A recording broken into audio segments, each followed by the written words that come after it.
Hörmətli izləyicilərim, Şəmkir rayonu Çənlibel kəndinə gəlmişəm. Füzuli Bacıoğlu'nun dəvəti ilə onun ərazisində su axtarışı eləməyə.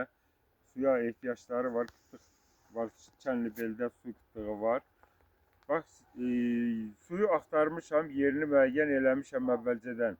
Sizə sübut eləmək üçün, sizə göstərmək üçün də yenə təkrar eləyirəm. Bax, geolokatoru, aləti tuturam belə, dururam.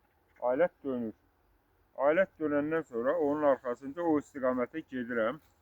Hərəkət elədim, gəldim. Bura çatanda, burada alət mənim qarşımı kəsdi. Deməli, su, axtardığımız su, Füzulinin ərazisində, çəpərində olan su buradadır.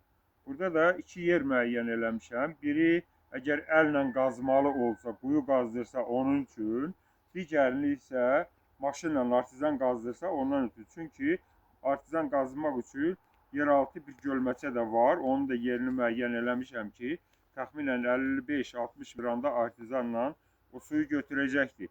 Amma əllə qazmalı olsa 20-21 metr dərinlikdədir. Bax, bu qarğı basırılan yerdə onun suyu çıxacaqdır inşallah. Allah sularını bol eləsin. Sağ olsunlar, etibar eləyib, etimad göstərib, dəvət elədiklərinə görə də təşəkkür edirəm Füzuli. Allah köməyimiz olsun, canımız sağ olsun. İnşallah biz də bəhrəsini görək. Həmişə sizə dua oxuyaq, canınız sağ olsun. Allah sizləri var eləsin. Sağ olun, təşəkkür.